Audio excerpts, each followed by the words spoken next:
জানো তো, গোপাল সোনার জন্য যখন একটু ভালো মন্দ কিছু ভালো খাবার তৈরি করে দিতে পারি, তখন আমার নিজেরই কেমন জানি একটা আনন্দ লাগে।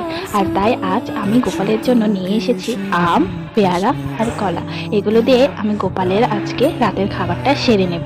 গোপালের খাবারে সবসময় রাতের বেলা এভাবে ফল ফ্রুট আর একটু সাগু আর মিষ্টি আর একটা চকলেট, এভাবে কিন্তু আমি গোপালের ভোগটা নিবেদন করি।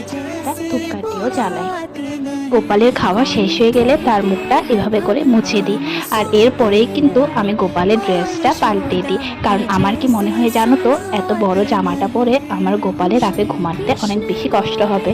সবাই রাতে ঘুমানোর সময় একটু হালকা পাতলা ড্রেস পরি, তাই আমার গোপালকেও আমি শুধু এভাবে একটা প্যান্ট পরিয়ে ঘুম পাড়িয়ে দিই। এই যে দেখো, আমার গোপাল এখন ঘুমানোর জন্য রেডি হয়ে গেছে। তো আমি ওর খাটটা ভালোভাবে গুছিয়ে দিচ্ছি। আর আমি না, ও যখন ঘুমায় তখন ওর এই গোমাতাটাকে ওর পাশেই রাখি। আর এই গোমাতাটা কিন্তু আমার গোপালের অনেক খেয়াল রাখে। ঘুমানোর আগে আমি আমার গোপালের হাত মুখ এভাবে একটু কাপড় দিয়ে ভিজিয়ে দিই। আর গোপালটাকে ওর পাশে রেখে দিই, যাতে আমি গোপালকে এভাবে হেঁটে হেঁটে কিছুক্ষণ ঘুম পাড়ানোর পর খাটে শুইয়ে দিই। আর এভাবে একটু পানি দিই যাতে গোপাল খেতে পারে। আর এভাবে কিন্তু একটা কাপড় দিয়ে ছাপিয়ে দিই যাতে গোপাল ঘুমাতে পারে।